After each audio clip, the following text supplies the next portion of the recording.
Hello everyone. നമുക്കിന്ന് മാത്സിലെ ഏറ്റവും interesting ടോപ്പിക്കുകളിൽ ഒന്നായ മെട്രിസസിനെ പറ്റി പഠിക്കാം.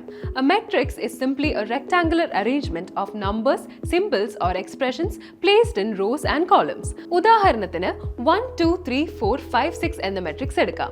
ഇവിടെ 1 2 3 4 5 6 എന്നിവ 2 റോസും 1 4 2 5 3 6 എന്നിവ 3 കോളങ്ങളുമാണ്. ഈ റോകളുടെയും കോളങ്ങളുടെയും എണ്ണത്തിന്റെ ബേസിലാണ് നമ്മൾ ഒരു മെട്രിക്സിന്റെ ഓർഡർ കണ്ടുപിടിക്കുന്നത്.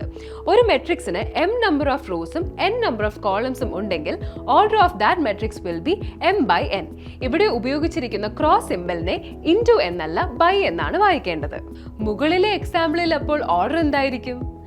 യെസ്, 2/3. മെട്രിസസ് പലതരത്തിലുണ്ട്. 1. Raw matrix. ഒരൊറ്റ റോ മാത്രമുള്ള മെട്രിസസ് ആണ് raw matrix. For example matrix 1 2 3. 2. Column matrix. ഒറ്റ കോളം മാത്രമുള്ള മെട്രിസസ് ആണ് ഇവ. For example matrix 1 2 3. 3. Square matrix. റോസും കോളംസും ഈക്വൽ നമ്പർ ആണെങ്കിൽ അത്തരം മെട്രിസസ് ആണ് സ്ക്വയർ മെട്രിക്സ്. ഒരു 3/3 മെട്രിക്സ് ഇതിന് ഉദാഹരണമാണ്. 4. Zero or null matrix. മെട്രിക്സിലെ എല്ലാ എലമെന്റ്സും സീറോ ആണെങ്കിൽ അവയാണ് zero matrix. For example 0 0 0 0. 5. Identity matrix. Diagonal elements 1ഉം മറ്റ് എലമെന്റുകൾ 0യുമായ മെട്രിക്സ്. Example matrix 1 0 0 0 1 0 0 0 1. 6. Diagonal matrix. ഇത്തരം മെട്രിസസിൽ ഡയഗണൽ എലമെന്റ്സ് നോൺ സീറോ നമ്പേഴ്സും മറ്റുള്ളവ സീറോയും ആയിരിക്കും. For example matrix 4 0 0 0 3 0 0 0 8. 7. Scalar matrix. It's a diagonal matrix where all diagonal elements are the same number. For example, matrix 4 0 0 0 0 4 0 0 0 0 4 0 0 0 0 4. 8. Symmetric matrix. ഒരു മെട്രിക്സും അതിൻ്റെ ട്രാൻസ്പോസും സെയിം ആണെങ്കിൽ അവയാണ് symmetric matrix. Transpose എന്നാൽ എന്താണെന്ന് അറിയുമോ?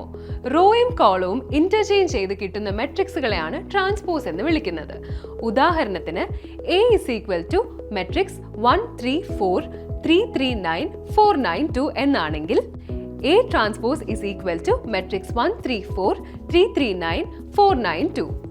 So metric symmetrical ആണെങ്കിൽ A is equal to A transpose ആയിരിക്കും, like the above example. Ninth and the last one is skew-symmetric matrix. Skew-symmetric matrix എന്നത് ഒരു സ്ക്വയർ മെട്രിക്സ് ആണ്. അതിന്റെ ട്രാൻസ്പോസ് ഒറിജിനൽ മെട്രിക്സിന്റെ നെഗറ്റീവിന് തുല്യമായിരിക്കും. That is A transpose is equal to -A. എന്ന് വെച്ചാൽ diagonal elements 0 ആയിരിക്കും, പക്ഷേ റിമൈനിങ് എലമെന്റ്സിന്റെ സൈൻസ് ഡിഫറെന്റ് ആയിരിക്കും. A is equal to matrix 0 2 -2 0. ഇനി ഏറ്റവും പ്രധാന പോയിന്റിലേക്ക് കടക്കാം. നമ്മൾ എന്തിനു മെട്രിക്സ് പഠിക്കുന്നു? അതുകൊണ്ട് ജീവിതത്തിൽ എന്തെങ്കിലും ഗുണങ്ങളുണ്ടോ? ഒരുപാടുണ്ട്. Linear equation solving, computer graphics and 3D animation, cryptography, economic and statistics, artificial intelligence and machine learning, network analysis തുടങ്ങി ഒട്ടനവധി സാഹചര്യങ്ങളിൽ ഈ കോൺസെപ്റ്റ് ഉപയോഗിക്കുന്നുണ്ട്. കൺക്ലൂഡ് ചെയ്യുകയാണെങ്കിൽ matrices are not just maths, they are a powerful language to represent and solve real life problems. ഇനിയുമേറെ maths ടോപ്പിക്കുകളുടെ simple എക്സ്പ്ലനേഷനുമായി വീണ്ടും കാണാം. Goodbye and take care.